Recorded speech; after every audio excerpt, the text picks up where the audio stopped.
Alright, this will be an overview of ThinkCentral Lesson 5-6. This is learning how to divide decimals, which is no big deal. It's just moving a decimal point up to the quotient bar. So first thing you're going to want to do is you're going to want to see if the divisor has any decimals, but in this case it doesn't. It's a whole number. So let's just move this decimal point up to the quotient bar, and then we divide without it. It's kind of like Decimal Island. Instead of Decimal Island, this is Decimal Penthouse, where the decimals move up to the penthouse, top of the building, rooftop deck. 7 does not go into 4. 7 goes into 41. Let's say 5 times. 5 times 7 is 35. 6 left over, bring down the 5 here. 7 goes into 65 9 times, because 9 times 7 is 63. 2 left over, bring down the 8. 7 goes into 28 4 times, and our quotient is 5 and 94 hundredths, 5.94. Alright, Imelda has 8 and 163 thousandths meters of rope, and she wants to cut it into 3 pieces. So I've drawn a model here. You can see that I've cut the hole, so it's a part hole model. So this would be 8.163 divided by 3 equals x. And so I'm going to go with the equation of b. Now let's find out what is x. Alright, so 3 will, first I'm going to put the decimal point up in the penthouse. 3 goes into 8 2 times. 2 times 3 is 6. I have 2 left over, bring down the 1. 3 goes into 21 7 times. Nothing left over from that. Bring down the 6. 3 goes into 6 2 times. Nothing left over from that.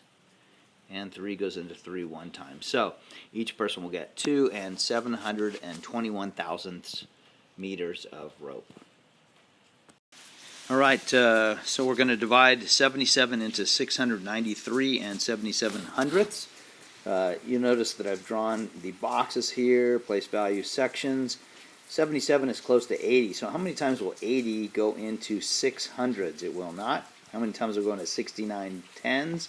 It will not. How many times will go into 693 ones?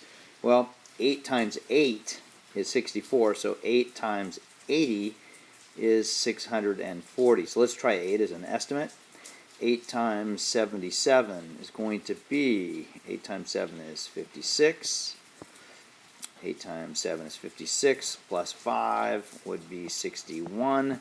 Let's find out our difference here. Difference is going to be 77, so I've underestimated on this problem, so I'll need to change my estimate from 8 to 9. 9 times 77 is, 9 times 7 is 63.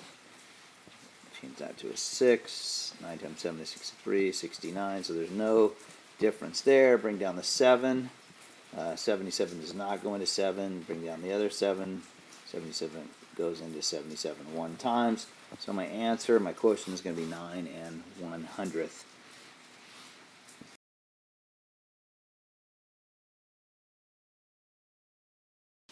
Alright, let's divide 22 into 335 and 5 tenths. So we're going to use it as our estimation tool 20. We're going to see how many times 20, because those are compatible numbers, goes into 300. That would be 0. 20 goes into 33 1 time, let's say, so let's multiply 1 times 22, get 22. Subtract that, you get 11. Bring down the 5. How many times will 20 go into 115? Well, probably about 5, 6 times. Let's try 5, because 22 is a little bit bigger than 20. So 5 times 22 will be 110. We have 5 left over, bring down the 5.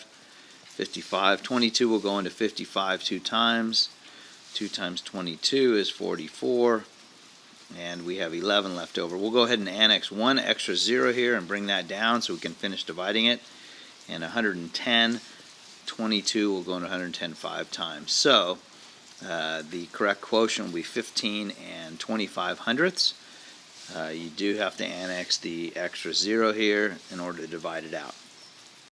Pretty straightforward problem on this one. We're dividing by multiples of 10, or exponents of 10. So 10 is a decimal shift. So if we're dividing by 10, that number's going to get 10 times smaller, so we're going to move that decimal point over here. 92.35 would be that one. This is a double shift here, so we move over twice. 9.235, and this is a triple shift here, so we move it over once, twice, 3,000, 3 times to the thousands place, and it's 0.9235. So this is just a classic decimal shift to the left because you're dividing by factors of 10. All right, we understand compatible numbers and inverse relationships. So the opposite of division is multiplication. So if 56 divided by 8 is 7, then you know that 8 times 7 is 56. So it is a fact family situation here. You have 8 times 7 is 56. So 56 divided by 8 will be 7, and 56 divided by 7 will be 8. Inverse relationships help us solve this problem.